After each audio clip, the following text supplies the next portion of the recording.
Pranati TV को स्वागत। आज मुख्य खबर।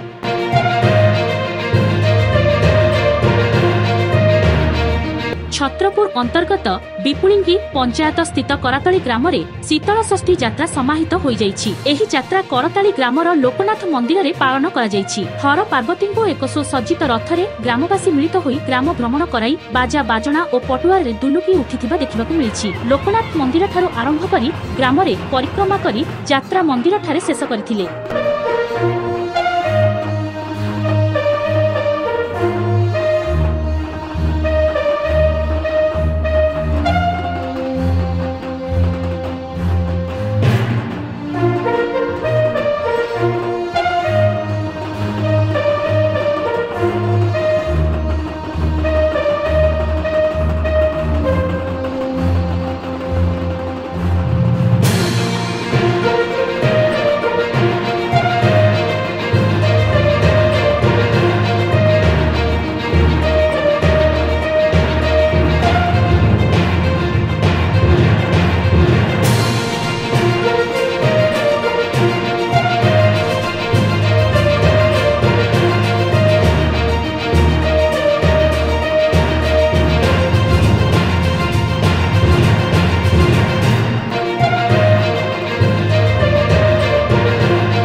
एथिरे शिव पार्वती और नरसिंह वेशभूषा बहुत आकर्षण होइथिला। मंदिर परिचालना कमिटी और ग्रामवासी जोग देइथिले। मंदिर सभापति कामराजु खुंटिया, संपादक वासुदेव प्रधान, ग्रामर मुख्य राजेंद्र नाहक, दुर्योधन प्रधान, अशोक नाहक, सूर्य प्रधान, बाबूराम नाहक, संजय नाहक, प्रफुल्ल बेहेरा, एन भागीरथी रेड्डी और ग्रामर युव गोष्ठी समस्ते मिसी शीतल षष्ठी यात्रा को बहु आडंबर पालन करथिले।